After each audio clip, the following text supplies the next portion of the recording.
How's it going, everybody? This is Dave Meltzer. We're finishing up the week here on Wrestling Observer Live. We've got Bryan Alvarez, Figure 4 Weekly, who's going to be here, as well as Chris Pope will be here in about a half an hour. We'll be talking about his book, which is the Encyclopedia of Pro Wrestling, the Good, the Bad, and the Collectible. It's kind of an encyclopedia. It'll be coming out next month. We'll be talking to him about how to get the book, what's in the book. I have not seen the book, so I can't really comment on it at all. But he'll be up in a little while. Bryan, how are you today?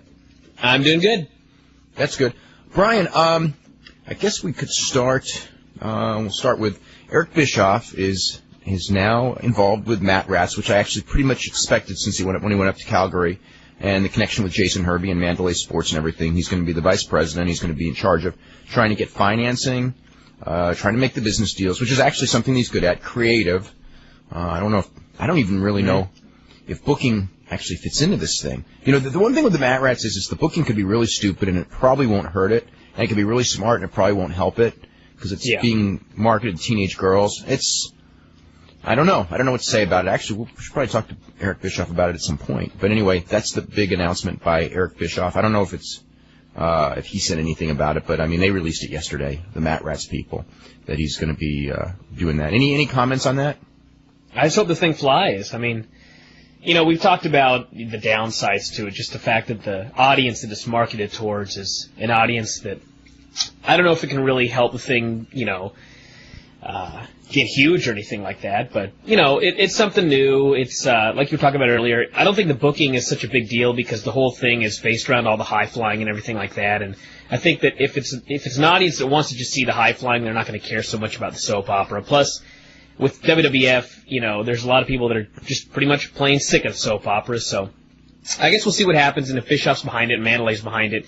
The one thing is, I'm at least happy that a lot of these guys are going to make some money off this while they're still young, because if they are, and I just hope that some of them save it, because if they are, there's no guarantee that they're going to make money. Yeah, I mean, I think they'll make a little bit of something, better than $25 a night or something like that. But you know, that's true. I don't think it's going to be like huge money or anything like that. But it's something for them to do. The thing with this concept, though, is that I really believe that it's something that if you put it out on tour, will not draw at all. Yeah. I mean, I watched the TV pilot that they did, and I mean, and we've talked about this on the show before. The announcing was excellent. Moronal is a really good announcer. The action is really good. They do short matches. There's no psychology to them, but they're short matches with incredible moves. The launching pad thing, which is basically this thing on the top of the ring post, I think is a great idea, and will probably end up being done on indie, innovated and used on indie shows throughout the United States. Probably once people start seeing this, because it allows for more high-flying moves. But I don't know. You know, touring wrestling and making money touring wrestling is very, very difficult anyway, under the best of circumstances. And but this doesn't lend to it because it's appealing to such a narrow demographic group. You know, basically teenagers. If it's put on it as a TV product, it's going to have to be like Saturday Morning Fare, I think. Yeah. I mean, the upside is it is a new concept, and I don't know. It is. Yeah. I don't know what they can do with it. If they don't get TV, it's going to just be, you know, what can they really do? It won't exist without TV. It's TV product.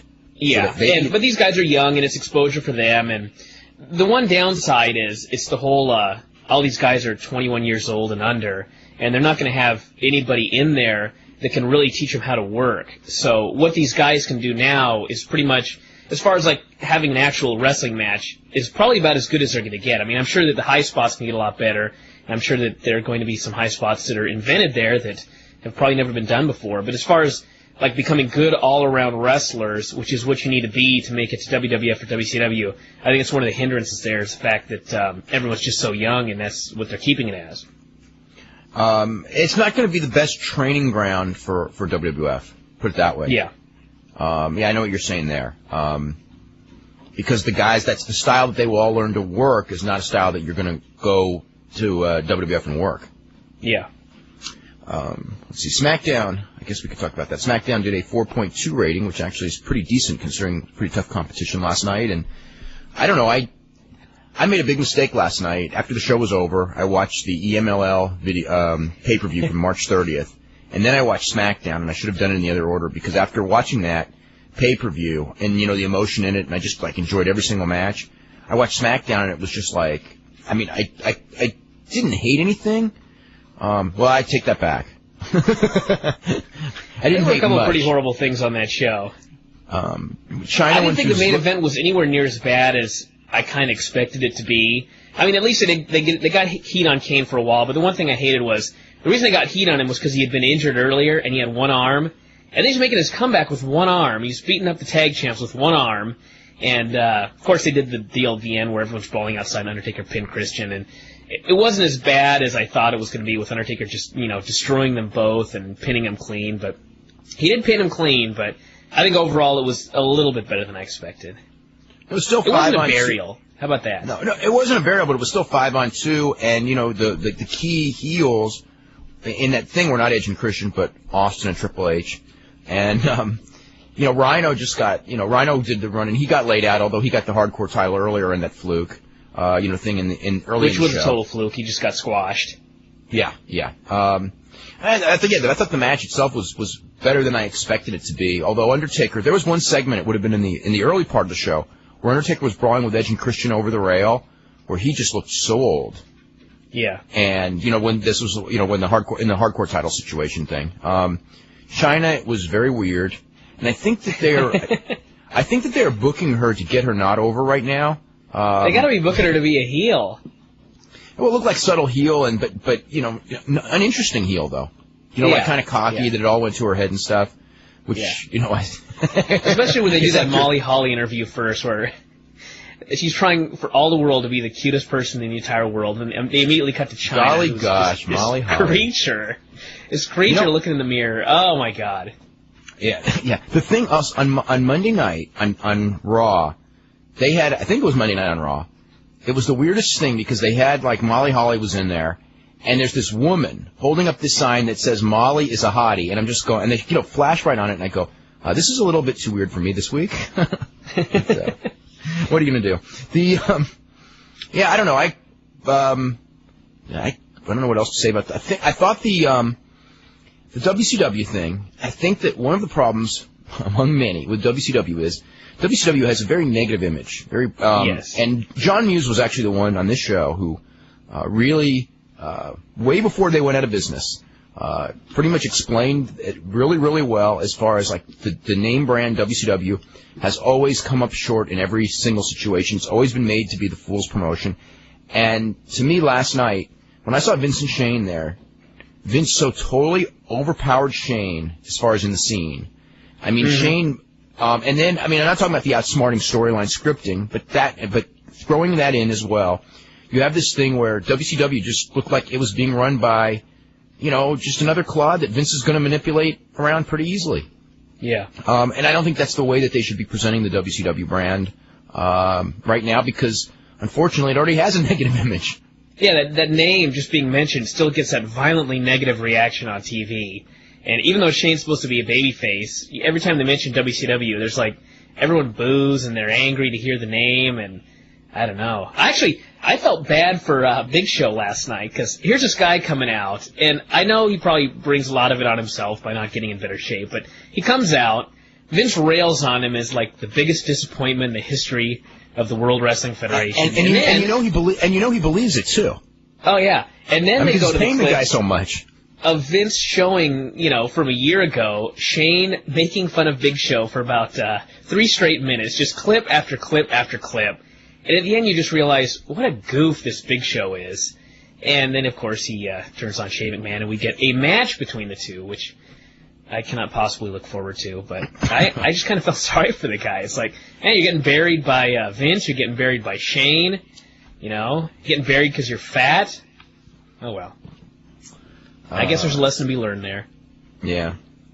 Well, it's not like they haven't told him privately and publicly what he needs to do. And here it is months later, and he didn't do it.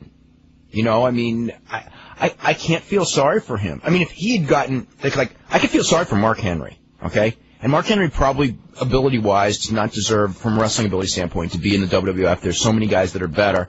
But Mark Henry, he went out there and he lost whatever it is, 80 pounds or something like that. He lost a lot of weight. And, Big Show was sent there to do the same thing. And he may have lost some weight, but he didn't lose a lot of weight. He certainly didn't get to 375 like they wanted him to. And, they brought him back, and ever since he came back, whatever weight loss he was doing has certainly stopped, and it's probably starting to reverse. Yeah. The weird thing about wrestling is, in the context of a fake storyline, you can actually bury a person in real life, and it's all part of the show. It's that, what's the word? Someone explained that, used terminology to me over the weekend. It's that ribbing on the square. Ribbing on the square, that was the term. Yes. Where you act like, this is just a work, but everyone in the world knows that every single word is real. Mm-hmm. But it's being done as part of a storyline, so you're not supposed to get mad about it, about what these people are saying about you, even though, quite frankly, they mean every word of it. Yeah. So anyway. And I don't know if this has anything to do with the departure of Jerry Lawler, but I never noticed this before, but lately they have been making out Bryan Christopher to be the world's biggest jackass. I don't think it has anything to do with Jerry Lawler. I think that's just the just coincidental that all of a sudden he's got this speaking role and he's come across as an idiot. I think he would have had the same speaking role and come across the same way because he kind of before he was kind of still doing the same stuff. He just didn't get as much airtime. Yeah.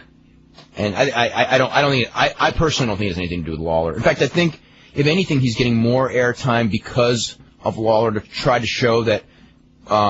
By giving him more airtime, act like an idiot. That we don't hold yes. we don't hold a grudge against you because your father left, type of a thing. Okay, that's what I think. New Japan announced that Yuji Nagata's opponent for the Fukuoka Dome show on May the 5th will be Rainy Martinez. And if you don't know who Rainy Martinez is, that's okay because no one else does either. He actually did one UFC show in 1998, I think. I actually remember it against Jerry Bolander. Jerry Bolander beat him in like a minute very easily. And why he should be against the number one contender for the world's title on a Fukuoka Dome show on a primetime special is totally beyond me. Now, I had been told a couple days ago that they might announce an opponent for Yuji Nagata that's a fake opponent in that they'll eventually announce someone else. So hopefully that's the case because... Why? Why? I don't, To slow the ticket sales? I know, really. I know. It's funny. It's like, WWF can get away with this kind of stuff because the fact is WWF tickets sell really good. But these other companies, like every other company in wrestling, with no exceptions, they actually have to work for selling tickets. So this thing of like holding secrets and things like that is so stupid. Like the thing with one was really bad was 0-1 the other day, and maybe it was like just last minute negotiations, but they didn't announce the main event of their show. And that was Misawa and Takeshi Rikio against Naoya Ogawa and Kazunari Murakami, their pay-per-view on Wednesday. I don't think they announced the main event until Monday. And it's like, WWF may be able to get away with 2 weeks before the show getting the main event out there and still doing good buy rate because it's WWF. But where pay-per-view is in its infancy, you can't go in there and announce a pay-per-view 2 days ahead of time and expect to get any kind of buys or sell tickets to an arena show when you don't announce the main event until 2 days before. I don't understand the mentality there. Yeah. We got a poll question result. This is pretty overwhelming. Actually, this is about as overwhelming a result of a poll question that we have ever had. This is, are Chris Benoit, Chris Jericho, or Kurt Angle ready for true main event status? That's like that, not that fake main event, but real main event status. 8% said only Kurt Angle, 4% said only Chris Benoit, 1% said only Chris Jericho, 86% said at least two, if not all three, and 1% said none of them, which, by the way, all came from New Hampshire. That was Triple H. Voting repeatedly. And his mom, yes. Today's question for the weekend is, what did you think of SmackDown? A, excellent, B, good, C, average, D, bad, and E, awful. By the way, on any other news to get to? I think that's it. Okay. The EMLL pay-per-view, like I said, I enjoyed every match. You know what surprised me is how much I enjoyed the Perro Aguayo match. I mean, it was, I guess part of it is there was so much heat, and they really worked hard. I mean, Perro Aguayo did one tope, he did one, it was sort of like a dive off the apron. It wasn't particularly good, but it's like for an immobile guy. I mean, he did jumped. as good. What? He got off the ground. Got in the air. He got in the air. I mean, he did far more than you will ever see Hulk Hogan do in any 10 matches. And, Perro's a lot more crippled up than Hogan. And Universo, who's terrible, he did pretty good. The crowd heat was unbelievable because, and I mean, just watching it, and having watched Perro Aguayo for God knows how many years, but I mean, I remember watching Perro Aguayo 20 years here in California, God, in the 70s. So I've been watching this guy forever, on and off. And, it's supposed to be his last match, and the people believe it's his last match, even though, of course, it's not. It never will be.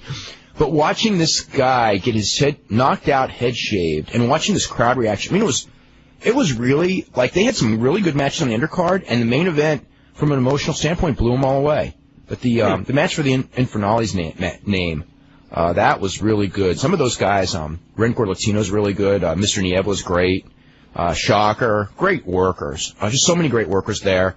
And, I don't know. Luckily, they didn't have any of those ex-WCW guys there because I probably would have cried, like I always do when I watch, like, Silver King or something like that in New Japan, and you just go, how come he did none of this in WCW? And you know the answer, so. Yeah. Did you see the footage from EMLL of them having the referee in the ring explain the proper way to do the Martinet? Martinende? I heard about it. I did not see it. I haven't watched. I watched bits and pieces of the things. Since it's on Tuesdays, and I don't tape it. I mean, I usually, for whatever reason, end up watching a lot more AAA. Mm-hmm. It's just funny to watch them. They were working so hard to put this over as this was like a real, legit injury to this guy, and having the doctor right there, the X-rays of somebody's neck. I don't think it was Aguayo's, but someone screwed up. It might have been. Hey, look, the guy's been taking bumps for 30 years. I'm sure if you X-rayed his neck, it would look hideous. Yeah, I guess that's true. So, and I'm just thinking, look at all the injury angles in WCW that not only did they not make a big deal out of, but like we talked about yesterday, sometimes they didn't even show a replay of them. Yeah. Well, you know what? Their idea of an injury angle was that garbage that Vince Russo did. Remember? The what? Where Vince Russo claimed that he had what did he claim he had? Remember when they took him off TV when he had the concussion? And they did this big injury angle. The brainurism, that was Ric Flair when he had that other.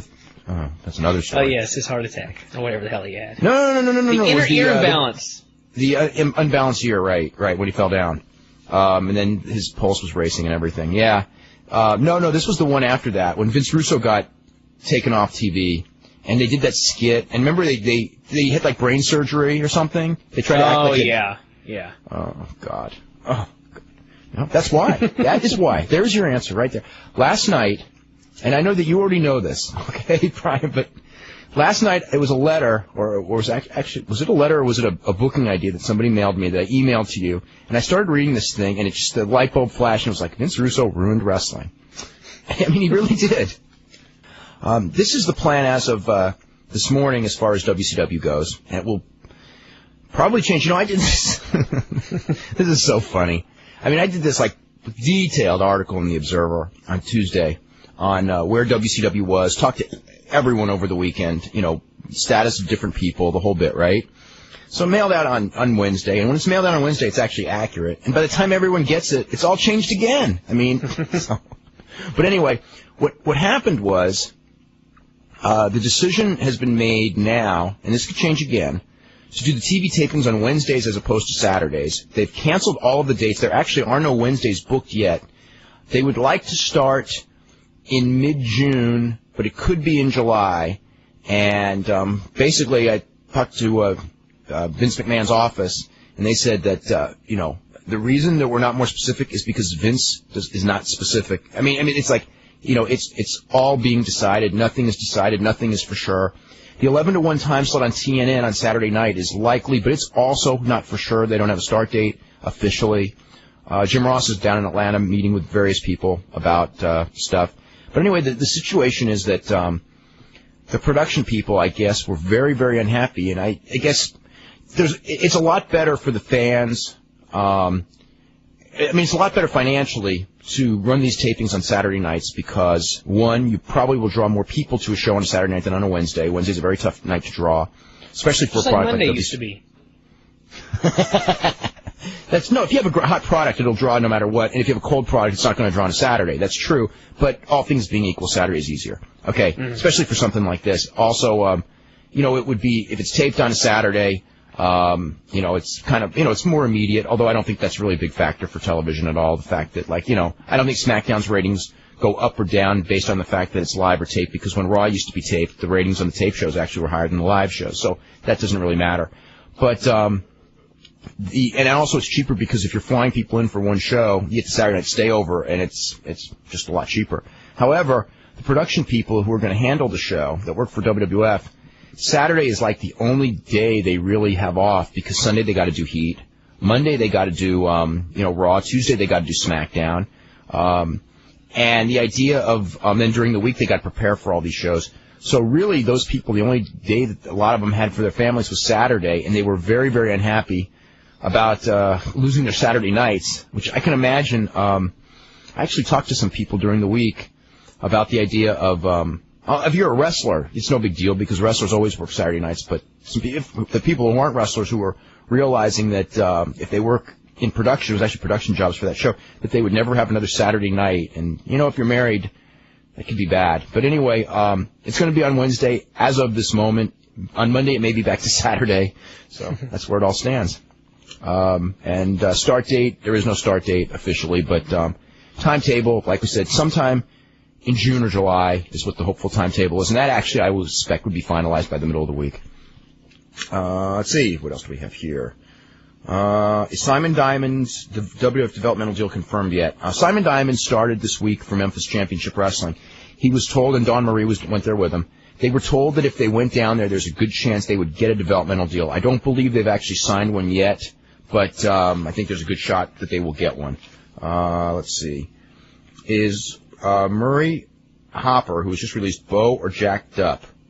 Do you know which one that is? That's a good question. I've been wondering for about 3 weeks. I think it's Jack. I think. I could be wrong. Are Hardcore Holly and Barbara Bush married? Yes, I believe they are. Do you know for sure? Married? I don't know for sure about married. Yeah, I don't know for sure either. I try not to know these things. But anyway, are Luger and Liz still a couple? Luger's married. I don't know if she is anymore, and not to her. Ken Shamrock and Ryan Shamrock. As far as, yes, they are. Billy Kidman and Tori Wilson, I'm pretty sure, yes, they are as well. Not married, just together. Together, right. So he said still couples, yeah. How old is Simon Diamond? I don't know how old Simon Diamond is. I think about 30, 31. Does that sound right? I think I read it somewhere. Mm-hmm. Did the AWA fold or go bankrupt? It folded. Let's see. What have your experiences been like when you have talked to Roddy Piper? I asked because shows I've seen him on make me embarrassed to be a wrestling fan with his dumb-ass remarks. When he was on Politically Incorrect, it was a good example of stupidity. What are your thoughts on him? Roddy's a very interesting character, and I don't know what else to say. Another Roddy Piper one. I saw on Roddy Piper's website that he has a book out, and it's called If You're Gonna Die, Kid, Die in the Ring. It's good for business. Do you think this title's in bad taste in respect to Owen Hart and his family? I think that the title makes a point that he wants to make in his book about how callous wrestling promoters are, and I think that's the theme of his book. I don't consider that title in bad taste. I actually consider it kind of a cool title, to be honest. I don't think the book's out yet, is it? I don't believe so. I thought he was writing it. Yeah. I'm sick and tired of people talking about how Chris Jericho should be the next WWF main eventer. The fact is, Vince McMahon likes big guys. Chris Jericho's not a big guy. Nor is he attempted to gain muscle to make him look bigger.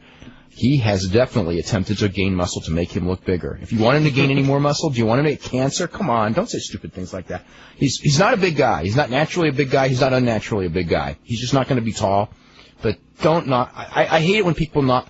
I don't mind when people knock guys' physiques that clearly don't go to the gym. But when guys clearly are going to the gym all the time, training hard, and they're just doing the best their genetics can give them and more, and then they get knocked because they don't look like Hunter, that's so screwed, It just gets me so mad because all you're doing is saying, oh, hey, why don't you take more steroids and growth hormone? You're not big enough, Mm-hmm. Anyway, at least Benoit and Angle have added muscle mass to their bodies. Repeat what I just said. Let's see. I have 4 candidates that can be claimed for the... Okay. Anyway, let's see. One thing I was listening at the end of SmackDown that kind of worried me was the very last scene going off the air is Undertaker down in the ring, Kane standing there looking angry, and then Hunter and Austin looking back at him, and I thought, this is like 3 years ago. Same guys. Same guys on top. Well, Hunter... Maybe not so much Hunter, but it's the same faces. Oh, yeah, Steve Austin, Undertaker, and Kane. Remember that feud? God, that feud took forever. I mean, and it did great business until they ran it into the ground, and now it's new again. Just, Undertaker's not new enough. And Kane's a big guy, but, I don't know. I mean, and I don't dislike him, but he never. I have nothing really... against Kane. He's a big guy and he tries hard, but I just don't see him as like a top guy. He rarely has good matches. Very rare. I mean, he often has average matches. Sometimes has good matches. Almost. When was the last great Kane match? There probably never was. Damn good question. I think I remember. Maybe when he interfered in that Michaels Undertaker match. Yeah, I think I remember him having some decent ones with Austin, but I don't remember him having good ones with. Remember, with he Hunter, even had bad ones with Benoit. Yeah, he was the one. He did not have Those a good one with Benoit. Those guys did not work well together at all. He nearly killed him. I don't remember. Chris Pope's on the line. We'll get to him in just a second. I know that his matches with Angle. The one I remember seeing one live. It was hideous. It was terrible. It was one of the worst. Undertaker and Kane had the worst matches that Angle had all of last year, I think. Anyway, Chris Pope is on the line. Chris, how are you doing today? Hey guys, how you doing? We're doing really good. All right, are you in the studio together? No. Oh, okay. It sounds like you guys are in the studio together. Yeah, I'm at Dave's house. Okay. Oh, at Dave's house. Okay. Chris, dogs barking. Only if Shamrock shows up. Okay. Chris, I have not seen your book. No one has, Dave. It hasn't come out yet. It comes out at the end of May. Okay. Of course, I saw the first one, which was talking about collectibles. Why don't you tell everyone a little bit about the first book and a little bit about, basically you're doing a series of books on wrestling collectibles. Correct, yeah. The first one was Pro Wrestling Collectibles. I mean, it gets as straight as it gets, and it was basically designed to be kind of an introduction into this whole new phenomenon of wrestling collectibles, and we kind of went from the beginning to the end of, basically everything that's out there that someone can get their hands on and what it might be worth, and to try to add to that some of the history of wrestling, and that whole idea kind of is tied into this next project that we did. And when the publisher came to us and gave us the go-ahead to get another opportunity to write something, they threw this idea at us about doing something that traces more of the history than we got to do in the first book. So when they gave us this idea to kind of chronicle the first 100 years of wrestling, as we started to sit down and work on that and kind of hash out the idea, basically what we came up with was to chronicle as much as we could within the time and space that we have to basically reintroduce people to the first 100 years of wrestling. Basically not the first 100 years of wrestling, but from the early 1900s all the way to the current day, and try to tie with that some collectibles and whatnot. But this book really is more of a history book than it is just a showcase of the collectibles market. Oh, really? Yeah. The thing about history is it's really weird about wrestling history is that up until the last, 5-6 years, there's been some history, largely tales told by people that get passed around from generation to generation, which means by the time we get them, they're probably so exaggerated and wrong. Right. And there actually has been, what I was going to say, in the last 5 or 6 years, there's been some people like Gary Will and J. Michael Kenyon and these guys that have really actually gone back, and then there's a lot of them that have researched history, and a lot has been uncovered in the last 6 years that had been, from the previous 94 years or so, or most of the 94 years, that was never there. But nevertheless, it's like what they're uncovering is newspaper clippings from the era. And the scary part of it is that, we all look at newspaper stories today on wrestling and we go, man, these are clueless. These are horrible. Right. I know, and I'm just thinking, so we're learning, wrestling history is so impossible because, everyone is dead, and the people who wrote the stories had no clue because people have no clue about wrestling. Right. And the wrestlers who probably would be the most accurate versions because they were on the inside, or the promoters, are 90% dead, and then the only ones who are alive, like Lou Thez, are getting stories from other wrestlers, which may, even if he's telling the truth as he heard the story, that doesn't mean that the way he heard the story was truth. Right. Yeah, he heard it from an old wrestler who's telling him about, we went here and we did this with this girl and we did this with this, you know what I mean? Yeah, they're just tales that get changed through the years, correct, right. Right, kind of like the tales that we get told. Those are, that's part of the myth. Right. That's part of the myth of professional wrestling. There's so many things that people just don't really understand. I mean, the whole concept of, take one thing, for instance, the concept of the NWA. Nobody really can accurately say what date was when the belt was changed, and when it changed over to WCW, and every book that I've ever read on wrestling, any attempt that's ever been made has really screwed that part of history up. And part of our attempt at doing this project was to try to set the record straight in that sense. I mean, we're certainly not, J. Michael Kenyon is a great example. I've been reading his stuff on the internet for a while now, and it's fascinating. And, we don't go to the lengths that he does. We have a certain number of pages that we can talk about wrestling with, but, that's kind of the idea, where we're trying to basically set the record straight. And we know that our market right now is our new wrestling fans. I mean, we don't deny that. So, one of our thoughts was to try to reintroduce history to a lot of these new fans, to kind of get them to understand that there were people before Triple H and Steve Austin and The Rock. And this book Not Triple H, though. What's that? Nothing. No, right. Nobody came before him, right? Not after him. I mean, the idea of the book is kind of to draw a circle. I mean, I don't want to get too touchy-feely or anything, but it basically it creates a circle that shows you that, Frank Gotch, Kurt Angle didn't come, just from off the tree. He came from someone like Frank Gotch, and we try to bridge the gap in that sense and show what happened between then and now, and just try to introduce that. A lot happened. Right. And then and with that, throw in some collectibles, and show people what things they could have bought back then, or what collectors are finding now from that time, and it's a pretty fun read. Hey, what's the Danny Hodge Sports Illustrated worth? That one is worth about close to $100 right now. $100, okay. Yeah. I hope. And I mean, that was that was a pretty special issue. It was the first time a wrestler was ever on the cover of Sports Illustrated.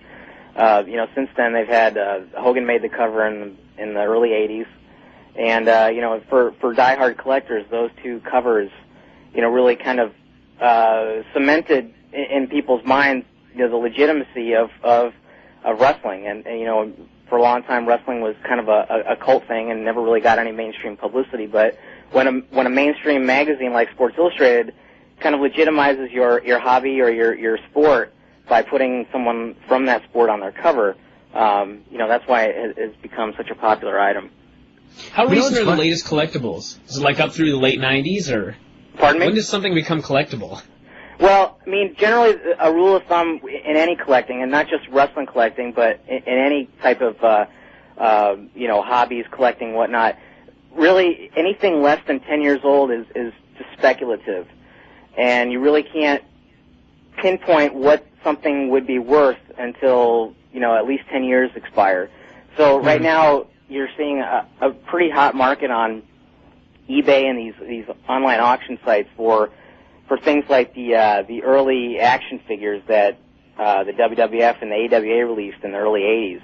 Those are, I mean, the prices for those right now are just phenomenal. I mean, some of a collection that was just sold on eBay for the early Remco dolls, the AWA dolls, and they have $1 is selling for $200 to $300 a piece. Oh my God! Yeah, Vern could make a lot of money if he just put like all the stuff he's got in his because they never sold out there. He'd probably make the most money he's made in about the last 10 years. Yeah. A lot of the old promoters that didn't make any money, if they had saved their videos. Right. That's my advice for everyone promoting wrestling. Save your videos. You'll make your money back someday. Well, someday there will be a market for those videos. It's so funny that you bring that up, because I was just talking to a friend yesterday about that same thing, that Vince kind of has this corner on the market now. I don't know for sure, but I'm assuming that when he bought WCW, the video library that he has goes all the way back to the early TBS days, I would guess. Don't you think? We don't know exactly how far it goes. I mean, it goes back to the 80s for sure. I don't think it has anything from the. I don't think they saved anything from the 70s, because when it came to that period, you know how the wrestling promoters were. I mean, like Vern obviously saved a lot of his tapes, but most of the promoters saved very, very little. And it's funny because, like, in Japan on Samurai, those things are worth a lot of money now. You know, Samurai's paying big money for, you know, like, if they could you imagine, like, some of those old Kiel Auditorium matches? Right. But Mushnick never allowed TV cameras in because he thought that, like, you know, hey, we don't televise our house shows. But those matches today, you know, I mean, in the 60s and the 70s, I mean, in the 80s, I mean, those matches would be worth a fortune on the Japanese market and probably worth something on the American market as well. Well, Vince is so smart in my mind, because my guess is that he would probably get at least some of the Crockett days. I would imagine some of the TBS stuff, the Crockett stuff that was on TBS. I mean, and you can tell that he's positioning himself to have the internet be the sole provider of all his content. You know, once the technology is there where, you know, you or I can just log onto the computer and swipe our credit card through and get a pay-per-view, so he doesn't have to go through, you know, these big pay-per-view companies. That's what he's positioning himself for, and archiving these videos. But the sad thing is that a lot of these old promoters, even guys like Vern, and, you know, even I know for a fact some of the stuff in Memphis, they just used to, even as early as 5 years ago, they were still taping over it. You know, I was down in Memphis one time and we saw Larry Burton, and we went into his apartment. That was scary. Yeah, it was. I may have met Mike Samples and Flash Flanagan were there, and we're just sitting there, and they're doing the promos for Louisville and Evansville and whatnot, and they're taping over, you know, what I would consider priceless tapes. I mean, you know, like a Funk and Lawler match or something like that, and they're just, you know, taping over it to send their syndication. Oh, that's so stupid. Oh, yeah, and that's what I'm trying to say. I mean, for 3 or 4 years ago, that's stupid. I mean, when they used to do that every week in the 70s, but nobody knew in the 70s. And a few years ago, they should have known better than that. Right, and Vern did the same thing when he was in his dying days and he was trying to, you know, cut the budget as much as he could in the early 90s. He did the same thing. It was, you know, taping in Rochester, Minnesota, and taping over his old stuff. And fortunately, he had saved a lot of it. Tape? What's that? How much is a tape? One of those tapes, it's like $50 for those kind of tapes. They're not like the dollar tapes that we buy. I know, but still, you got to be. Oh, jeez.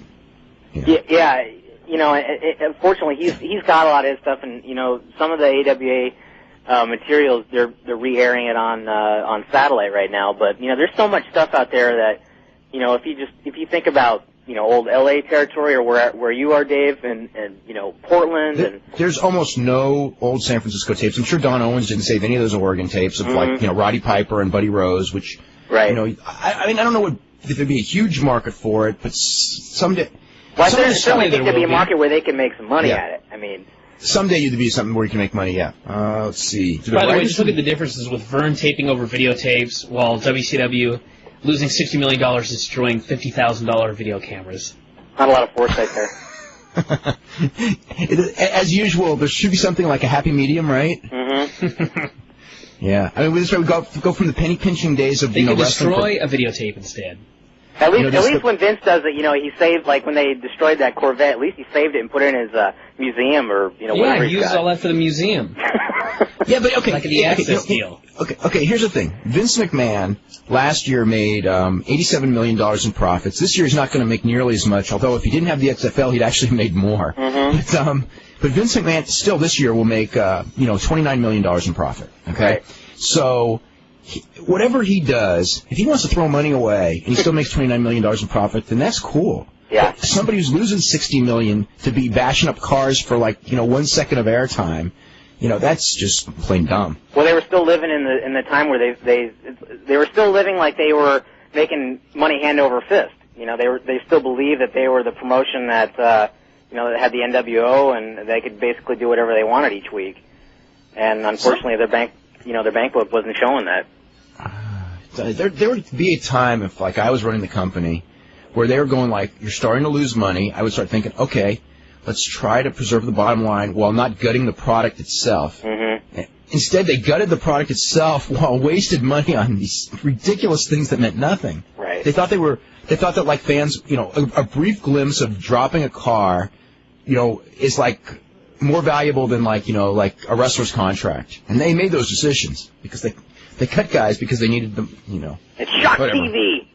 Shock, yeah. What is Anyway. Crash TV? Crash. The Didn't they ratings release crashed. Crowbar that same week that Canyon dumped over the limousine? Yes.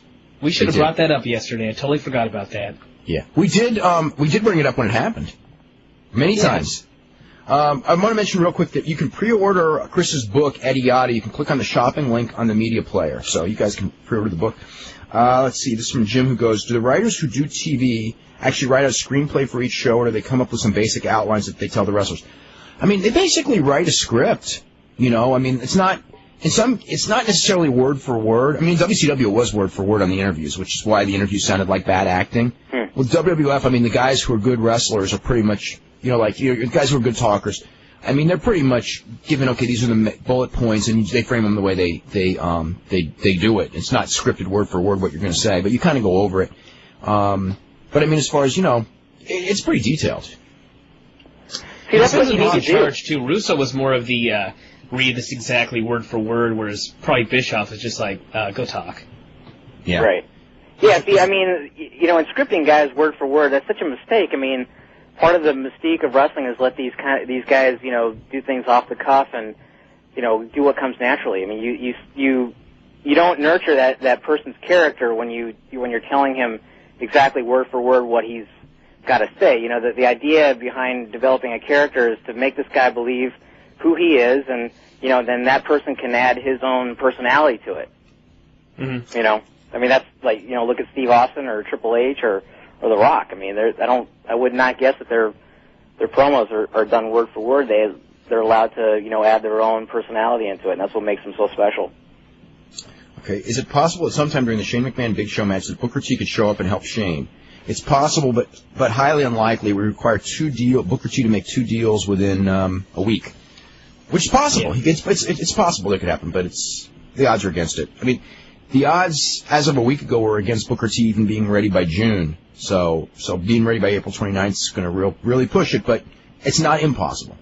This is someone who says Inoki must be stopped. Enough with this work shoot crap that Inoki is selfishly using to try to create some phony legacy, because apparently his true legacy still isn't enough to subdue his colossal ego. Actually, believe it or not, he has. While there is truth to that, Inoki has a vision of what he thinks pro wrestling should be, and let me point out that no one else in the world has that vision, but he does, and it is consistent with his vision. You know, I actually sort of talked to him about it, and I mean. You know, I mean, he's got that 70s mentality that we got to make it real, and the way to make it real is you have the wrestlers beat the shoot fighters, and you make the real people the guys on top, and you make it credible, and he's very tied to that thing, and that's what he's trying to do, and I don't know, I don't think it's working, but hey Dave. Yes. Can I ask you a question? I've been really into this Pride stuff, and I just got this tape, the Pride show that has Ken Shamrock against Fujita on it. Oh, boy. Yeah, and what was the deal with that match? Did Shamrock really give up, or was it a work, or what? We've been trying to get Shamrock on this show for a long time to tell us that answer, and ever since August. Shockingly, he's never showed up. He was dominating that match. He was kicking his ass. He was killing him. It was actually the best that Ken Shamrock ever looked in a fight against such a tough opponent, because, you know, I mean, Fujita is a real tough guy, and he was eating him alive. He nearly knocked him out 2 minutes into the fight, and he just ran out of gas. Right. And when he ran out of gas, he just quit. He just goes throw in the towel. Huh. I mean, it was not a work. So maybe he was afraid that he was going to get knocked out then, and make himself look bad, if he ran out of gas like that. I mean, I think he started. You know, he just ran out of gas. That was just. It was very, very weird. I thought that was a hell of a show, though. That was great Pride. Oh yeah. I mean, the Gracie Sakuraba match was really my introduction into Pride, and I mean that stuff just blew me away. It was great. I'm such a fan now. Yeah. Hey, how about this for a theory? Yes. Rainey beats Nagata. Oh God, no! It will never happen. Because then you could have Fujita versus Rainey for the IWGP title in a real fight. Do you know they're talking about putting Fujita in with at the Pride? Is Takayama from Noah? So remember I told you that they have to protect him? No, that's how they protect him, by putting him with another pro wrestler. Let's see. It says Hogan was never so megalomaniacal that he wanted to make himself out to be the world's greatest shooter. You know what?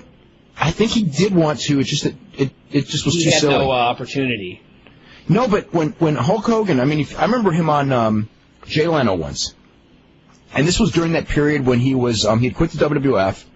And it was before he went back to WCW in 1994. So this is, during this, what was the name of that show he did with a boat? The super boat? Thunder in Paradise. Thunder in Paradise, right. Okay. So he's just during the Thunder in Paradise days. And, Hogan was out there, and Hogan was basically saying, WWF is all work, right? And he goes, now what I do is I go to New Japan, and New Japan, it's not sports entertainment, it's real sport, and they have all their Olympic athletes there, and it's really tough, but, I beat them all. He said that right on TV, and I'm going like, oh my God. So yeah, he did try to make it out like if it was real, he could beat everyone too. And don't forget Vince beating Shamrock in the Octagon. And he took down Angle too, remember? Yes, he did. That's right. Took down Angle. Just imagine. Well, we saw the guy DuPont, who killed David Schultz, who's not the pro wrestler David Schultz, but a very famous amateur wrestler David Schultz. DuPont used to wrestle these amateur guys. He funded these guys. I mean, that's, Kurt Angle. In fact, Kurt Angle was funded by DuPont. And they all learned how to lose to DuPont, so he would think, oh man, I'm a world-class wrestler. I just beat, Kurt Angle. Because that was the way that they would get more money. Yeah. Sort of like weird prostitution, doesn't sound like? Oh. Anyway. Let's see. I just discovered your show. It's excellent. I just started to watch this week's Raw. This is someone from the UK, because they get it on Fridays.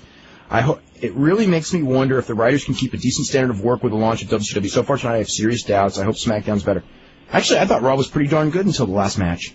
And the last match was a well-worked match. It was, not a well-worked match, but it was a decent match. Just the storyline left a lot to be desired. The way it was worked left a lot to be desired. Who is Darkness Dragon? How good is he? Bryan, is Darkness Dragon Brett Como? I don't think he's Brett Como. Oh, okay. That's what I thought it was. Okay, then I don't. If it's not, then I don't know who it is. Let's see. Could you give an example that would show why all wrestlers think Ming is so tough?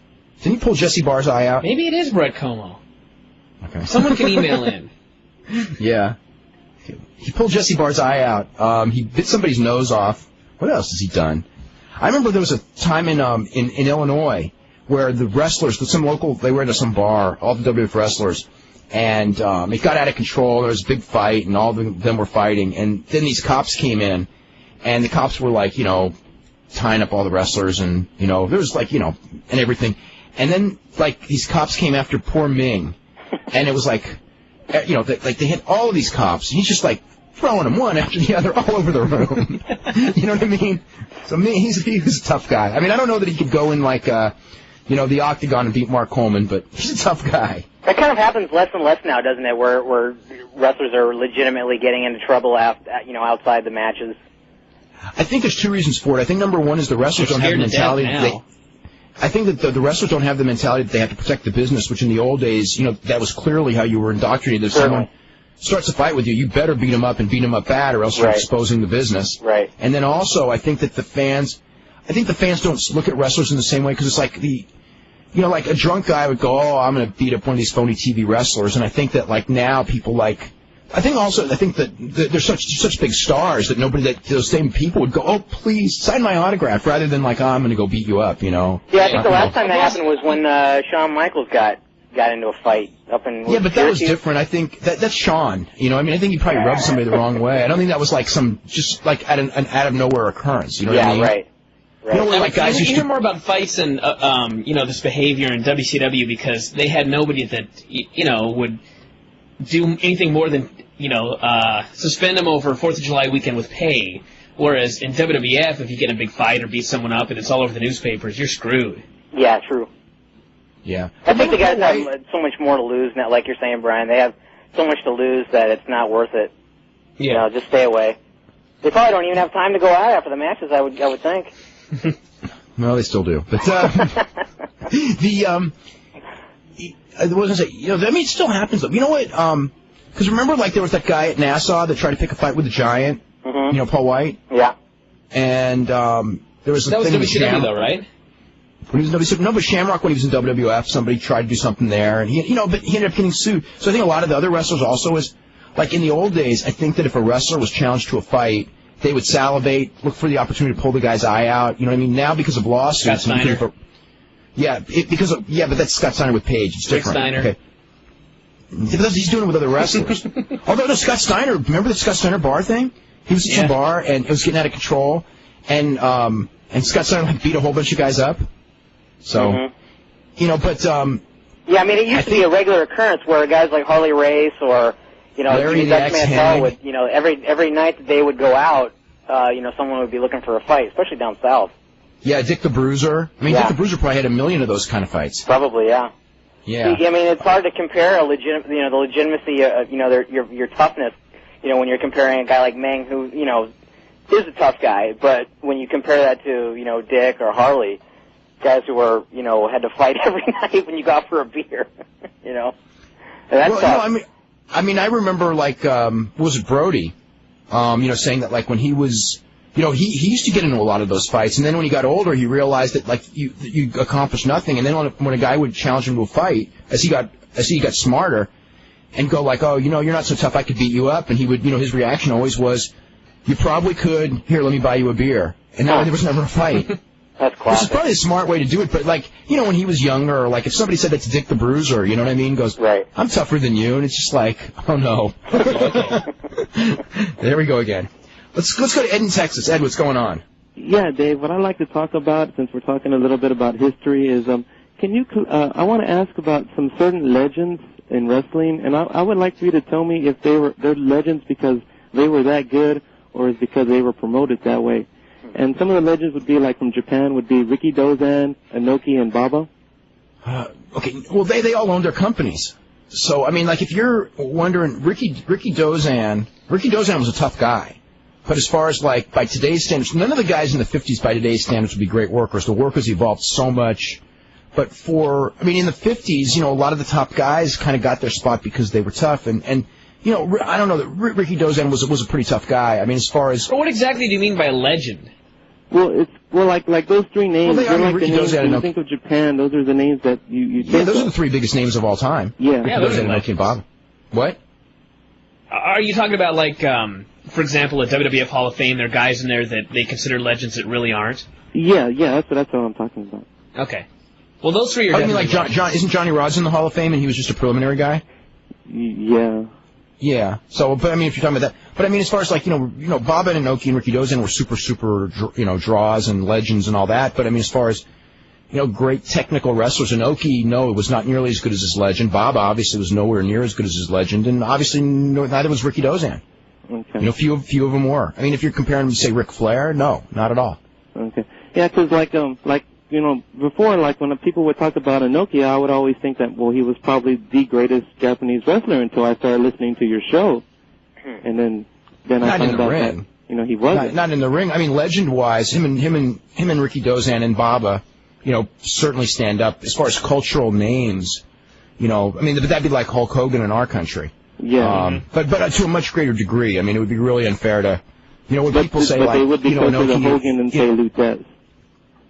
They're closer to Hogan than Luthez, yeah. The Luthez would probably be who would be like a Luthez in Japan? Jumbo Tsuruta, maybe? Maybe Jumbo Tsuruta? Right. Yeah.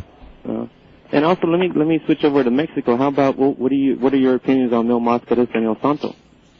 Mil Máscaras for his time, was, if you're talking about the early 70s, he was a phenomenon. He was a big guy with a good body who could do a lot of high flying that everyone copied. Again, by today's standards, no. If you look back at a tape now, because it's evolved so much, who else were we talking about besides Mil Máscaras? Santo? Santo, even Santo's friends will tell you that he was never a great. He was a good wrestler by their standards, but he was never a great wrestler. Everyone will tell you that Gory Guerrero and Blue Demon were much better than Santo, but Santo was far more beloved than them. He had it. Whatever it is that makes people like. It's like he was probably like The Rock. He's a movie star. He was a movie star. Okay. But certainly, there are guys, especially like Santo and Baba, who were, promoted that way. Whether or not they, like Baba, if he owned his company or not. But, he was popular because he was an anomaly. He was popular because he was big and he was the Japanese giant. Yeah, he was a Japanese giant.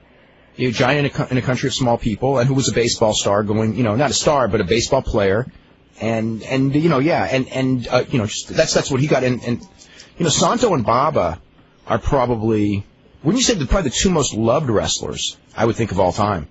Yeah. Yeah, in their respective countries. Just look at the funerals.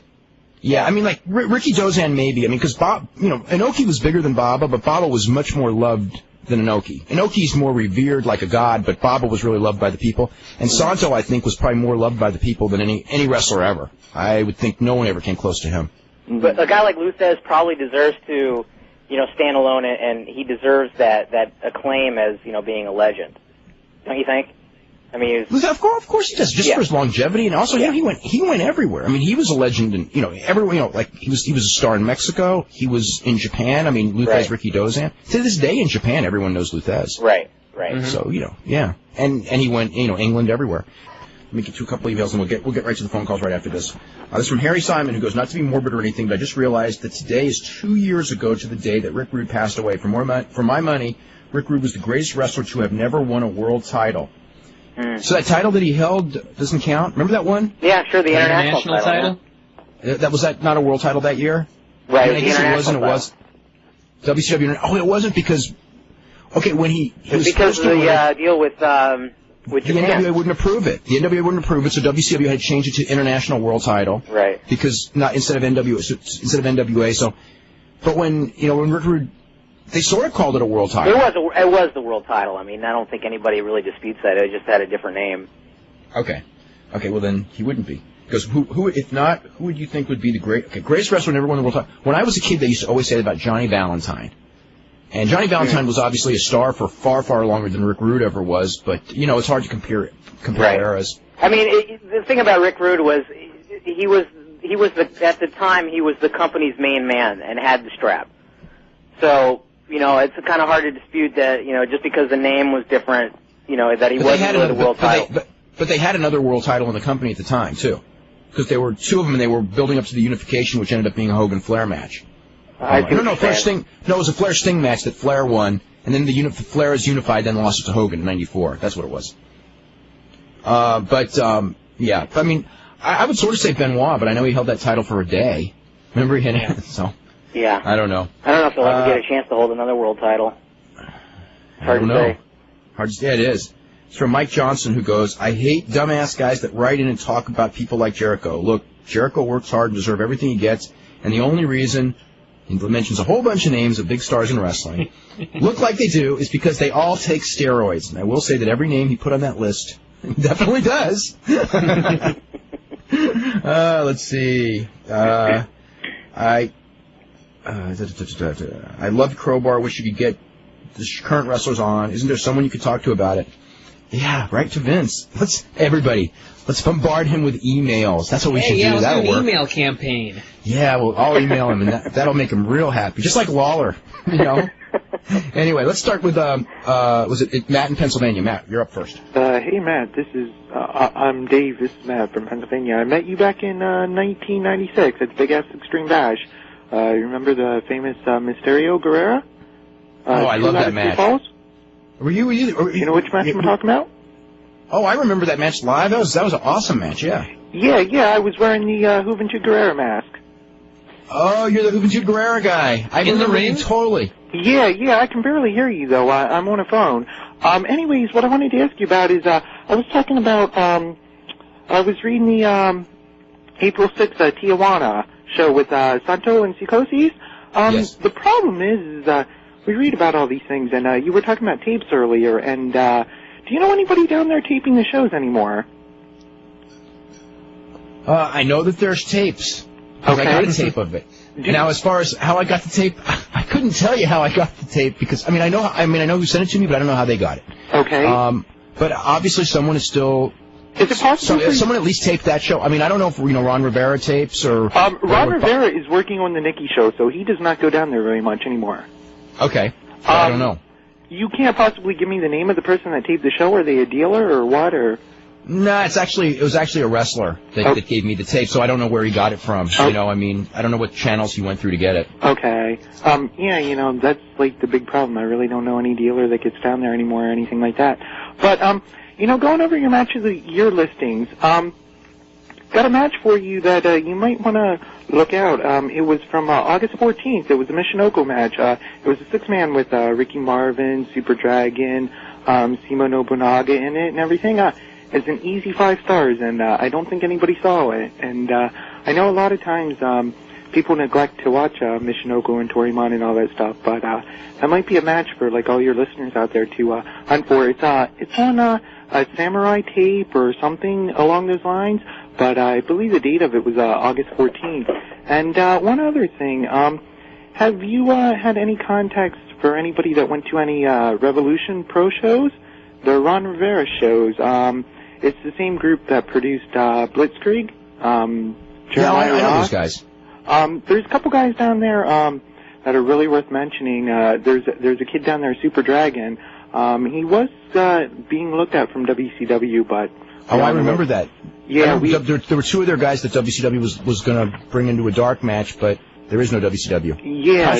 Contrary to popular belief, but there actually is no WCW. Yeah, it was Super Dragon and Rising Sun, but the kid Super Dragon, he did a few tag matches down in Tijuana with Blitzkrieg, and he's every bit as good, if not better, and that's really saying something. So wow. I don't know.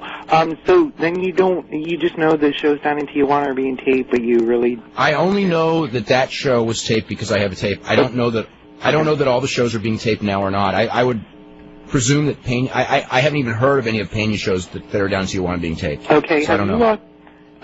Would you give the match, like 4, 4.5, or what, or... Santo and Psicosis? Yeah. 4?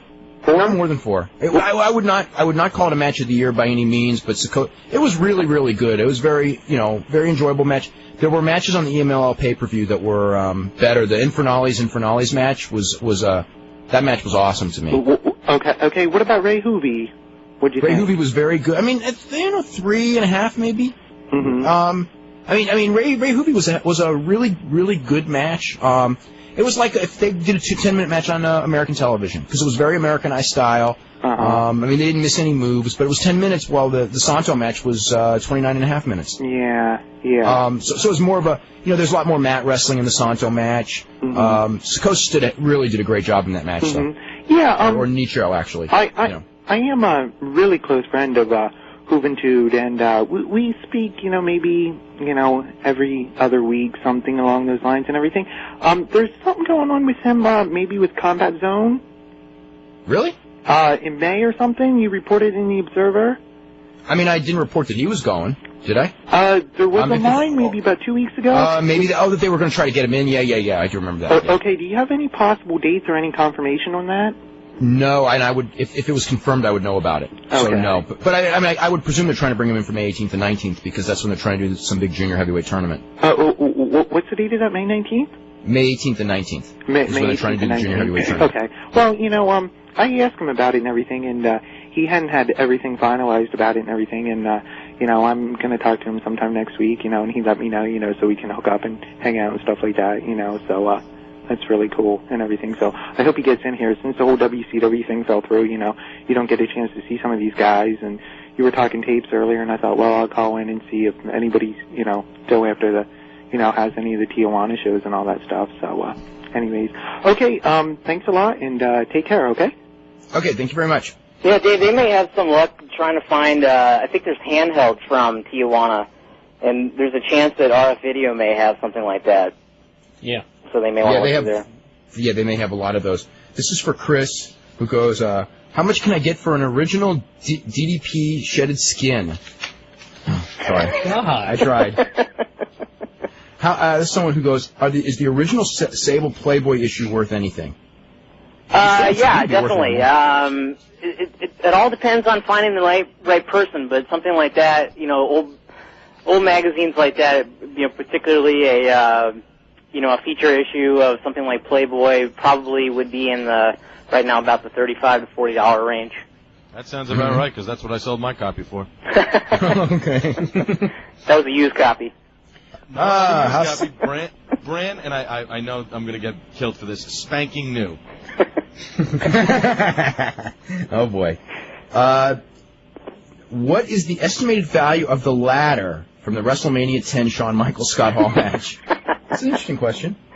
That is an interesting question. I don't think I've ever heard of a ladder being sold. That's a really good question. I don't have the answer for that. I don't even think you could find something like that. But if I were to take a guess, just judging on what, like something like what a belt is worth, belts are generally, in the $3,000 to $4,000 range. So I would say,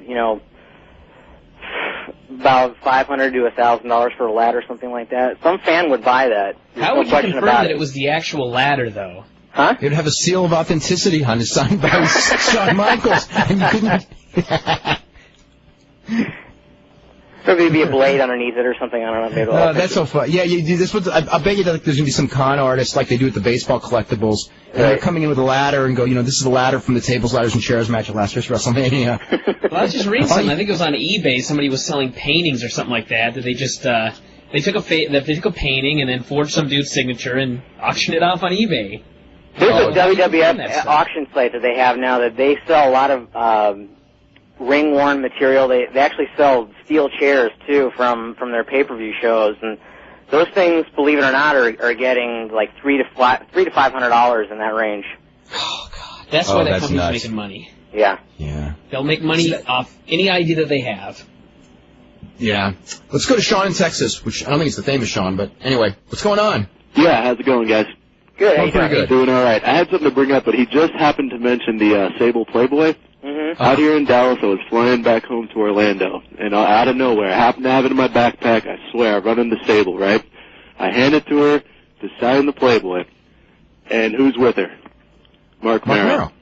So Mark Merrill has to sign it as well and ruined everything. It would have been just totally Sable. He's like, oh, you want one too? With his little voice. Ruined it. What I called about, though, I read this on online somewhere. What do you think about the possibility of a 3-hour Raw show, and would that help maybe make the matches a little longer? Because I hate these 2 minutes. No. All you would get is double the amount of 2-minute matches. Right. Yeah. Really? And there, I mean, you remember those Nitros though, where there was decent, the Malenkos versus Guerrero matches. No. Yeah, but in the end, it bit them in the ass, and I think the WWF knows that. And also, I just don't think that they want that kind of a workload, because the thing is like they do a 3-hour pay-per-view, and I think 2 hours on Monday and 2 hours on Thursday is plenty of TV to produce a week. In fact, it's too much, and I think that they think that also. So I just don't see them expanding past what they have now. Okay, and also, do you think the buy rate's going to be any good on Backlash? Because I'm a hardcore fan, but I mean, that just doesn't interest me. I think Triple H and Stone Cold will definitely win the belt, and then what are they going to do with that, Be dominant. Yeah, I know. As far as, I think that this is like the bottom. Like, this will be the lowest buy rate of the year. I'm almost sure. So we'll find out what that bottom is. I mean, the bottom might be a 1 buy rate now. I mean, they haven't done. I think it's going to be lower than usual, but I don't think it's going to like plummet or anything like that. I mean, just watching like the pop, and I know this is stupid because we talk about the pop all the time and how it really doesn't mean a whole lot, but when Undertaker and Kane won those titles, the crowd went crazy, and they're going to be pushed as the 2 top baby faces. Hunter and Austin obviously are pushed as the 2 top heels.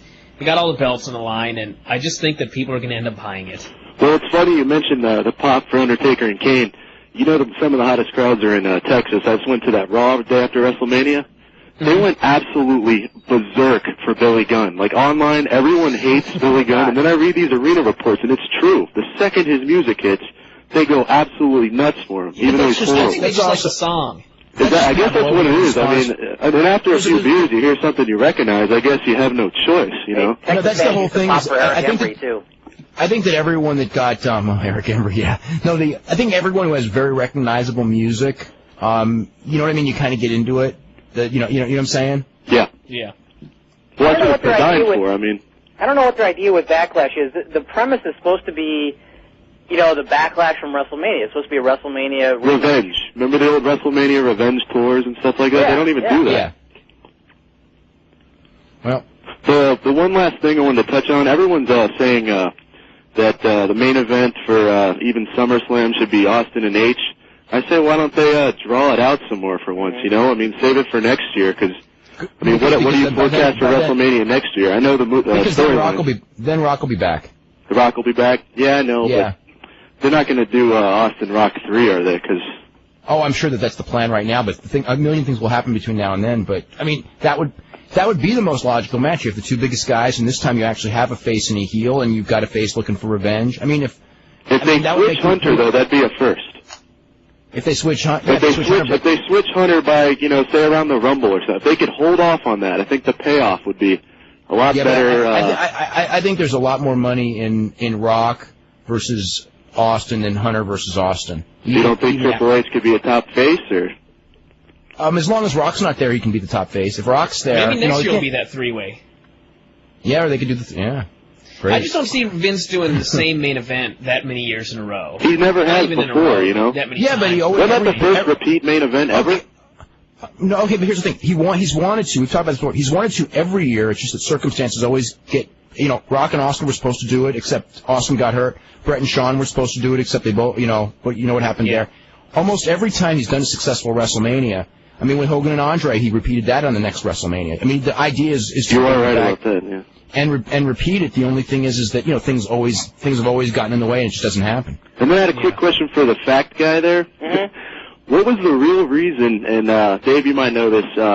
Whenever Flair was in '92, what was the real reason that he didn't fight Hogan in that WrestleMania? I still look back at that and think that was terrible. Vince promised it to Sid, and Vince thought that big guys draw. Really? That's the reason. Yep. Vince thought it would be a bigger draw. Have you ever seen him throw a right-hand punch? He's horrible. Hey, every promoter closed their eyes. Punch? Oh, please. Every promoter closed their eyes every time Sid threw a punch, and they just dreamed of his body or something. I don't know what it is because, man, he stung for a lot of years, but he got more chances than almost anyone but Luger. Sid just turned 40 years old.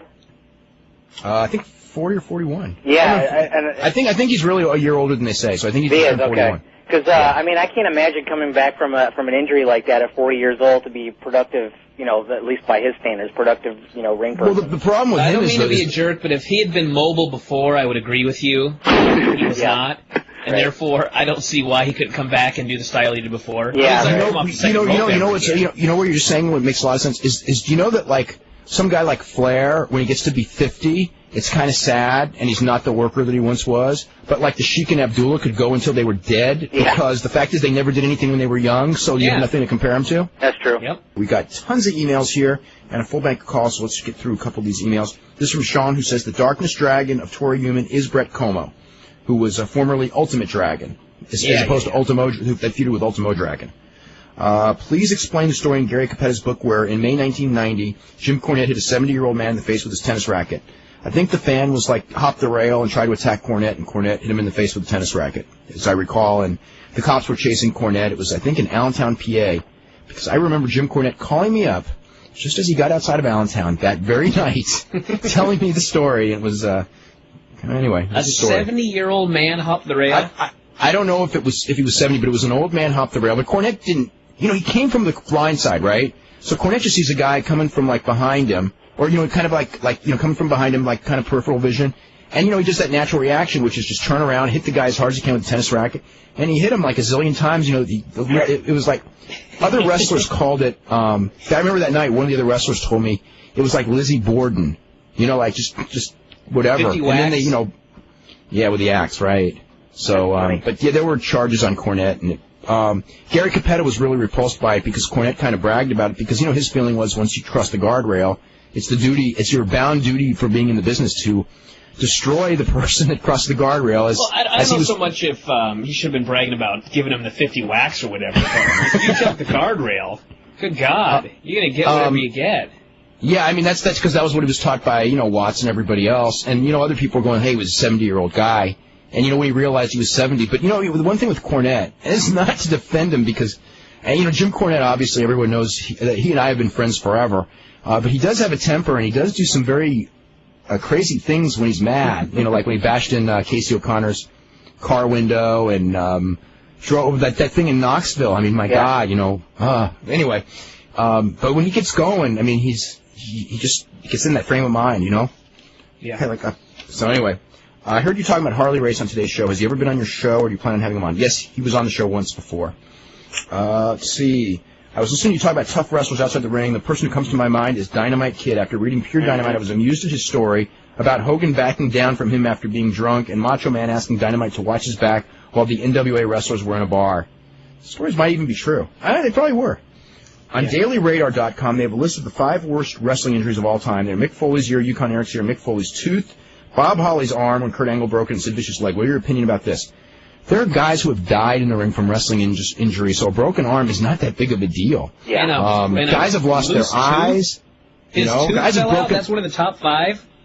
Guys have broken their necks. I mean, my God, what that Charlie Manson thing that you just saw on TV last night, Brian? Yeah, yep. Yeah, there was a match here in Combat Zone about a week ago here in Delaware. I saw the Combat Zone match right before the show. That was sick. Did you actually see it? I just watched it right before the show. Yeah. Oh, okay. Jun Kasai's back. Oh my God. Yeah, I haven't. I saw pictures of it. I haven't seen the video, but that was really the most disturbing thing in wrestling I've ever seen. It was just disgusting. I don't know. What's disturbing about watching the matches is that, like, it'd be real easy for me to go on there and go, those guys don't know how to wrestle. But you know what? When you watch them, those guys really were not too. Those guys, like, all 4 of them were ranged from decent to good wrestlers. Yeah. But the idea was they brought all those weapons, and by God, they were going to use them. And like, they just took those tubings, those the 6-foot light tubings. Right. There's one guy, like, jumped over the ropes, did a flip into the tubings on the table, and. Yeah, I think, probably the stuff that they've done was not a lot different than what a lot of guys have done with the tubing, but, I think this match really showed It was too much of it, though. Yeah, the level of danger that can really be involved in it. I mean, there was a gouge in Jun Kasai's elbow that was... Oh, that was so sick. Yeah, it was phenomenal, and Nick Mondo's back. I don't think I've really ever seen anything like it before. I just hate to see guys, put themselves through that just to, get a match over. What? Yeah. Yeah. The amount of blood on Jun Kasai's back is just like this river of red on his back, and then like that thing right by his elbow. Yeah. Where you see the bone. You actually do see the bone sticking out because the skin is ripped. It is so. I'm watching this, and it's like, I expected it to be so much worse as wrestling, and it wasn't. It wasn't bad as wrestling as far as like when they did the wrestling. But I mean, as far as like, why would you do this? Other than because we're all talking about it and everyone wants attention, but it was, oh my God. Yeah, I don't know what crosses your mind when you really want to do that to yourself, but I mean, that's why I'm not a wrestler, I guess. I just look at it as, hey, attention's great, but what's the payoff here? Mm-hmm. Right. I can imagine if you wanted attention because you had, this tremendous match and you wanted word to get to the WWF so they'd look at your tape, but, what's the payoff here? Okay, this is from Troy Presley, who mentions 6 XFL players were signed today because the season's over except for the 2 teams. He goes, the sporting media has stated many times that the XFL is minor league football with awful talent and it's below Arena and CFL. Actually, I don't think I have ever read, and I'm sure it's been written somewhere, but I've never read that it's below Arena. Yeah, I don't think it's below Arena. Arena's, really, really poor. Yeah, I've never read anywhere that it's below Arena football. I've only read once or twice that it's below CFL. I mean, and that's from football people, that some have said and some have said that it isn't. But as far as below Arena, I've never read that. It goes, the uninformed football journalists who have no knowledge of football talent or don't bother to check out the XFL rosters will now eat their words. Why? The biggest argument against the XFL has been it's not a legitimate football league with legitimate football talent. Without the XFL, these players don't get another opportunity to stick in the NFL. Some of them don't. That's true. I mean, there was something that I read today. Mike Keller, who's the director of operations, I believe, for the XFL, was bragging that of their 360 players, that 200 of them are going to get a shot in the NFL next season, in camp. At least in camp, right? That's funny that you say that, because I was thinking the only guy that probably would, at least mainstream guy, was Tommy Maddox. Just because. Oh, Avery will get a shot. I mean, Avery and the Copeland and those guys were going to get shots. I knew that from the second week of the season. Yeah. But the thing is, okay, a lot of them are going to get shots. But one of the things about Tommy Maddox that I also read today was, Tommy Maddox was the MVP of the XFL, and somebody was writing like, here's a guy who was, I think, selling insurance because he washed out of every other league and didn't want to play in the Arena League because the pay is just so ridiculously low. Mm-hmm, right. And here he is, the MVP of this XFL.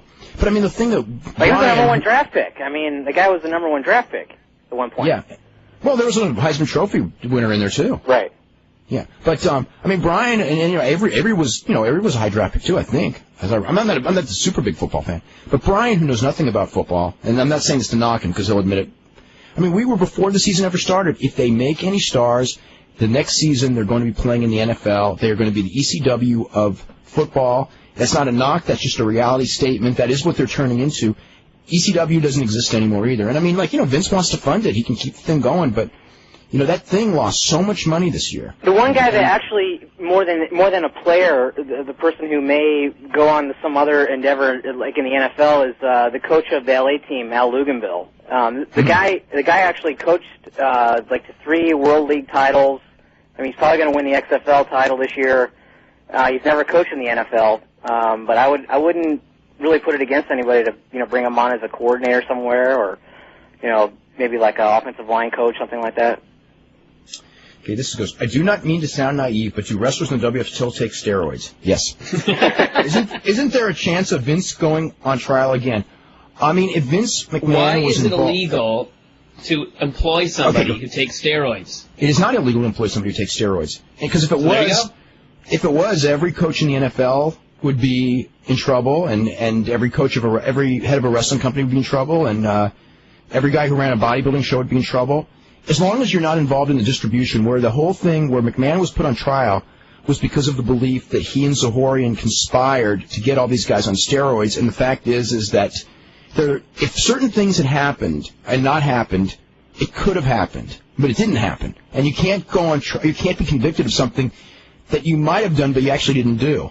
And then in the one with the distribution to Hogan, I mean, it was just an embarrassing thing. That's all I can say is when you have this idea that a guy is distributed steroids that were sent on October the 18th. Okay, the deal is on the Hogan charge, and this was such an embarrassment that this thing went to court. One of the charges, one of the distributions, there was actually 2 distributions on Hogan, but the one that actually made trial that ended up getting thrown out, and they both got thrown out because of venue, because they could not prove that a crime took place within the district that he was being charged in, as opposed to that a crime actually took place, although I didn't have enough evidence for a conviction anyway. But there was a charge that Vince McMahon gave. What we're trying to prove is that Vince McMahon got steroids from George Zahorian, okay, and then gave them to his limo driver, Jim Stewart, who drove from Connecticut to the Nassau Coliseum. And the key is the Nassau Coliseum is within the district that Vince was on trial in. Mm-hmm. So that gave him venue. And gave it to Hulk Hogan at the Nassau Coliseum.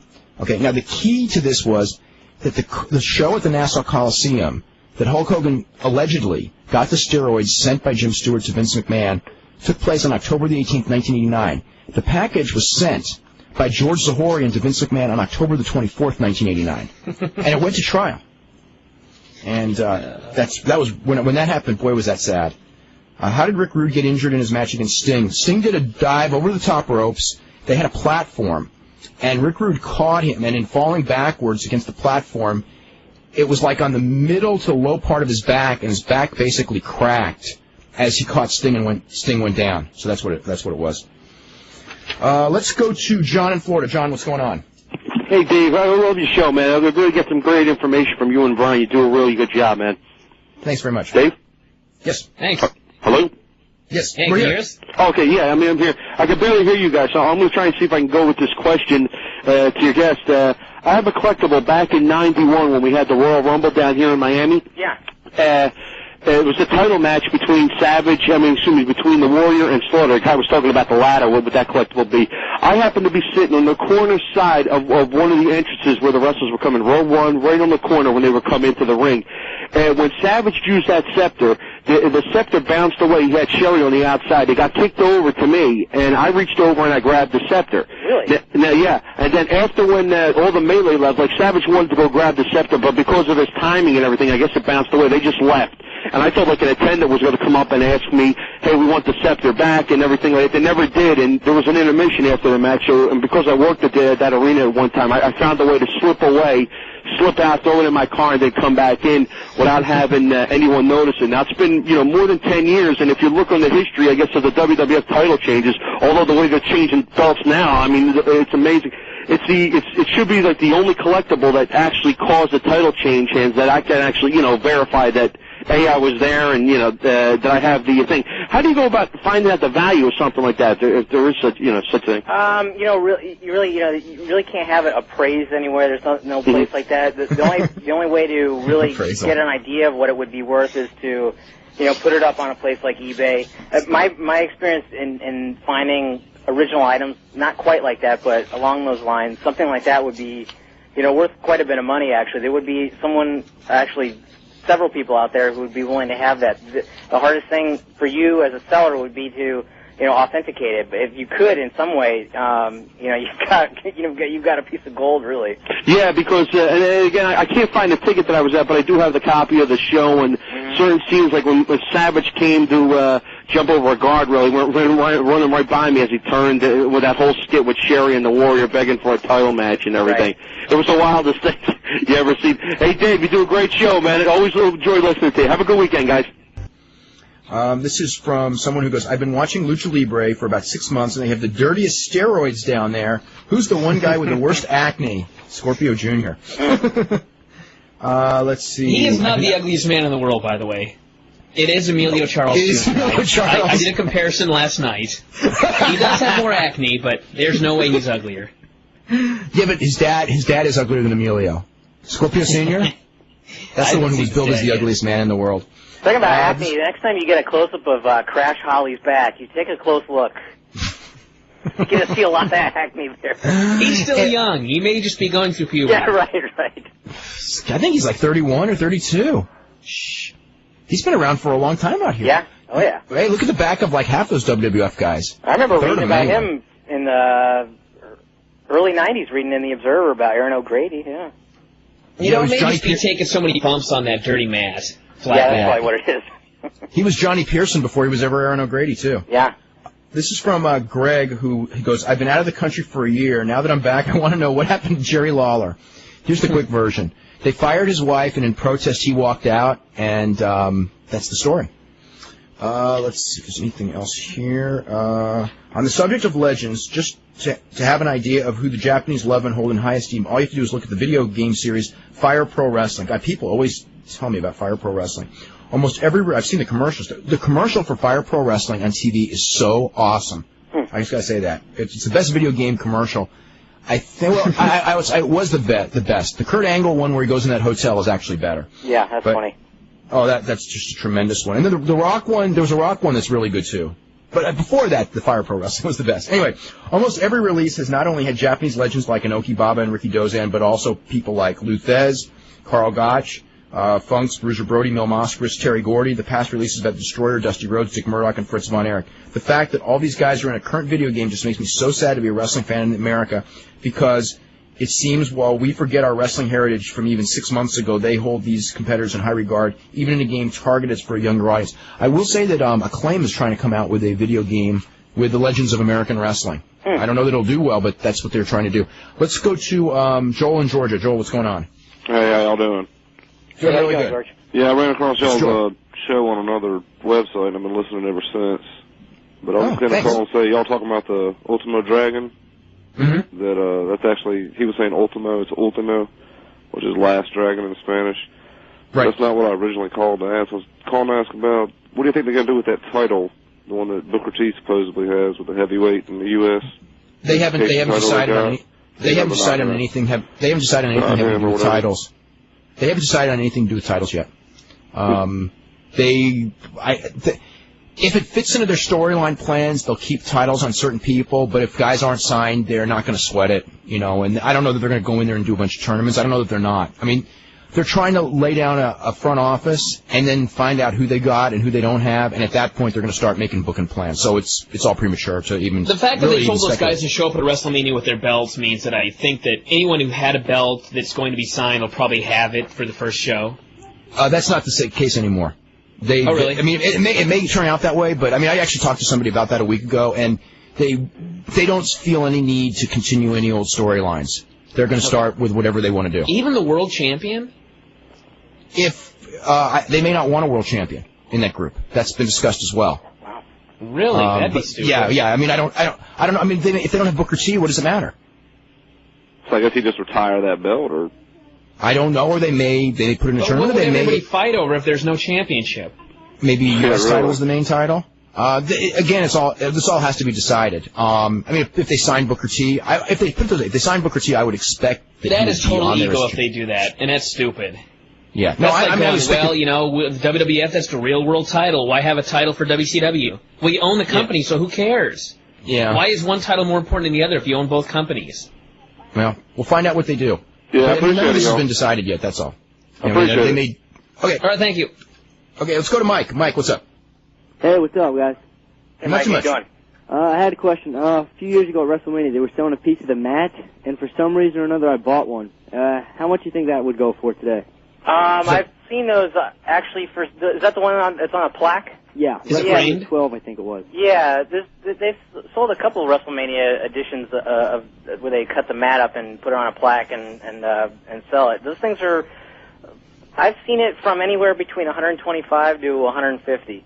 Wow, almost What, what for I the paid actual for it. mat of But, the Undertaker-Sid match? Yeah, yeah. And Dave, what do you think about the XPW opening up in Japan? I heard they might do that. Really? Why? It was on their website a few months ago about Onita was Why would selling you? it. I don't understand why you would want. I mean, if you had a Japanese offshoot, I guess, but I mean, if the cost of going over there, I don't understand that. Because I know they won the tag team titles in FMW, I think, a while back. Yeah. They sent two of their guys who held the tag team titles for one tour, and then they lost them back. Yeah, yeah. Was it Homeless Jimmy and Supreme? Yeah. And is that the last you heard about that? I mean, they went over there. I don't know if they have a relationship with the FMW anymore or not, because the FMW's got their big show on May the 5th, and I don't think there's any XPW guys there What's on the that main lineup. event for that I'm one pretty look sure. like? What? What's the main event for that show look like? I think it's Hayabusa and Great Sasuke against Tetsuhiro Kuroda and Mr. Ganosuke and Tenryu against Koto Fuyuki. Oh, all right. Thanks a lot, guys. Okay. How much could a person get for Jesse Barr's eyeball? I don't know. Is it enough to make Ming rich? This is from Sean Keys, who goes, "Today I was watching some old Ric Flair, Ricky Steamboat stuff, and I really got sad. First, I wish Studio Wrestling could make it nowadays. Well, Memphis was the last one, and it looks like it's not 100% done, but the general manager of the station doesn't want it. So anyway, I was watching Flair and Wyndham against Eddie Gilbert and Ricky Steamboat. God, I remember that match January 1989. That match was tremendous. Yeah. Because it was great stuff. I loved the studio setting. It was weird seeing Tony Schiavone and JR both being younger. Yeah, 12 And years thinner. old. And working together and thinner. And the funniest part was Teddy Long was the referee of the match with the worst haircut you ever saw. Well, he still had hair then. That's saying something. Yeah, let's go to Dan in Chicago. Hey guys, how you doing? Really good. Hey, I got a trivia question for you, and I got a comment about wrestling. Okay. In '97, what was the theme song for Raw's War? I don't remember. I can't Marilyn hear, Manson. hear you guys. Marilyn Manson was the theme song for like 2 weeks until they got hit with that $60,000 bill. Yeah. Yeah, it was Beautiful The People. Beautiful People by Marilyn Manson. Yeah. That lasted like 2 weeks till the lawyers found out that they weren't supposed to do that. Oh, really? So I was Yeah. watching the WrestleMania, and then I have Raw afterwards, and let me tell you, that was the Bret Hart speech. The wrestling on there, I just did not like it. I don't know what it was. I just did not like that show. When I was Bret Hart going speech? back from now to then, I guess The wrestling, hey, the obviously. caliber of the wrestling in WWF is much better than it's ever been in the history of that company. Yeah. You know, I mean, if I hear someone go like, "Oh, I remember the great wrestlers they had in the glory days in the '80s," you know, except for Steamboat and Savage and one or two other guys, none of those guys compare to these guys now. Yeah, those epic battles between Jim Duggan and Honky Tonk Man. Yeah, I mean, I think the intensity has been really turned up a notch the last couple of years, and a lot of that is probably due to their pride. And I think a lot of guys like Austin and Triple H have a lot of pride in what they do when they go out there, and that kind of feeds to everybody else. Yeah, I think the immediacy of the reviews and everything. Nobody wants to have that worst match on the show. Right. Yeah, and except for Billy That's Gunn. why China's still around. Well, you guys really That's don't why like they brought- Billy Gunn, do you? That's why they brought those guys in for that battle royal, so China wouldn't have the worst match, but she still did. She did it. Yeah. Yeah, that was pathetic. That was such a disrespect for Ivory to have her job like that. It was really, really horrible. Yeah, what's up with her attitude? China? I think they're going to try to turn her heels. The only Yeah, thing I I can kind think of of. her outfit was kind of hot, though. She looks like such Really? a Glad you stable thought in the so. making. I don't know. Really? Oh, I don't know. And two things. I'm not really buying the Austin heel thing because too many people are still cheering him. And Not two, that I'm many kinda, now. Huh? But not as many. Yeah, but he got a good pop when he was chasing Lita down the ramp. Oh, that was awesome drama, though. There's something about that moment when he was coming down and she was going up. Yeah. Oh, that was a great moment. Yeah, you guys like that? Yeah. I just thought, I'm like, oh, God, they're cheering him. I'm like, I don't know. There's going to be people who are always going to cheer Austin. I mean, people, just because they like him. Kind of like the Hogan thing when he went bad? Well, it's just, not only that, but it's the nature no, of... actually, not like that. But like Scott Hall. No, not like Scott Hall, because Scott Hall actually tried to get cheered, so that's not fair either. Yeah. I mean, people are just, in tune to cheer heels anyways. Maybe like Flair when Flair used to go heel. Around. Yeah, when Flair went heel against Dusty in the mid '80s. Yeah. The people just wouldn't, like 50% of the people were always going to cheer Flair, even though Flair did everything he could and was portrayed as like the number one heel and Dusty's number one babyface. I remember there was a period where Dusty would not do an interview in the TV studio because the people would boo him so much, even though he booked himself as the total babyface. Right. And one last thing, and I'll let you guys go. I wish WCW, somebody would have stepped up and bought it, because now it's just like, for me, the state of wrestling is like, it's like, there's only one thing to watch now. I used to like flipping back and forth, wondering what's up with WCW, and now it's just like, there's only one thing to watch. When are things going to start to pick up? I don't know that they ever will as far as real competition, because you got one side so big. I mean, there'll be a million startups in the next couple of years, but unless you have tons of money behind you, the odds, not that none of them will make it, but the odds are greatly against any of them. Yeah. Someone may come up with a great concept and make it, but as far as like Hogan, huh? I don't think we've seen the last of those two. No. We certainly haven't seen the last of Bischoff. Matt Rats is a new concept. I mean, I don't know that it's. I like that idea. I mean, I love the tape, and I'll say that much. As far as like, there's plenty of wrestling. There's Tuesday nights, the gala, and I don't have that though. I'm in Illinois, so. Okay, well. For me, like I said, all I got is WWF. You got Windy City? Are they still? I don't even know if they're still around. No, I not on TV, not as far as I know. Okay, but I don't. Is anyone else on TV? I guess no one else is, as far as national. No, I don't think so. I guess I'm an optimist, but I think, come June or July when they put WCW back on the air, I think it's going to reinvigorate a lot of people. I believe that they want this thing to be successful. And well, obviously they want it to be. Yeah, but not a lot of people are giving it that credit. I mean, talking that they wouldn't have a Well, JR did on Raw. You got to give that one. When he said that, I'm going to go work for WCW if things just don't shape up with Vince. Right. He's made out to be but good. then they did that thing. Then they did that thing last night, and they made WCW look stupid again. Yeah. But I don't know. I think in the end run, the whole thing is probably gonna be pretty successful. Okay. All right, guys. Thanks a lot. Okay. This is from Joel, who said, since you brought up Vern Gagne, why did he give the world title to Hulk Hogan? Not to Hulk Hogan, but to Otto Wanz. Didn't Otto buy it?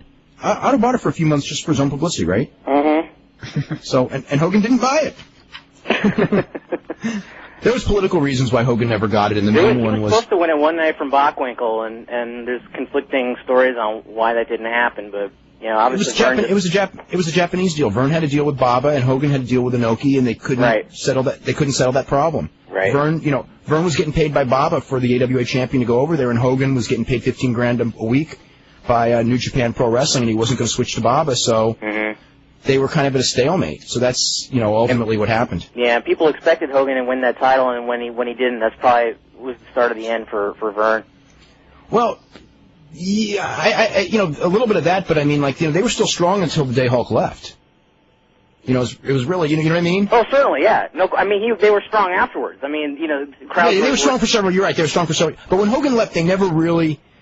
I shouldn't say that because there were some sellouts with Bruiser and Crusher and stuff after that when they, but generally speaking, that was mainly I think due because of the Road Warriors, but yeah, with the Road, this is before the Road Warriors came in, but with the Road Warriors and Brody, I mean they had some decent years, even after that, but they never really hit the peak that they never hit the peak that they did with Hogan though. Right. I mean there was the fever that was around that territory when Hogan was there was something that they never equaled. Yeah. We are totally out of time. I want to thank you very much, Chris, for doing the show. Yeah, thanks a lot, guys. I appreciate your time. You're very welcome. We're going to have Chris back on, I think, June the 8th, so his book will be out by then, and we can talk more about the book. And I want to remind everyone we will be back Monday talking about all the weekend news at 5.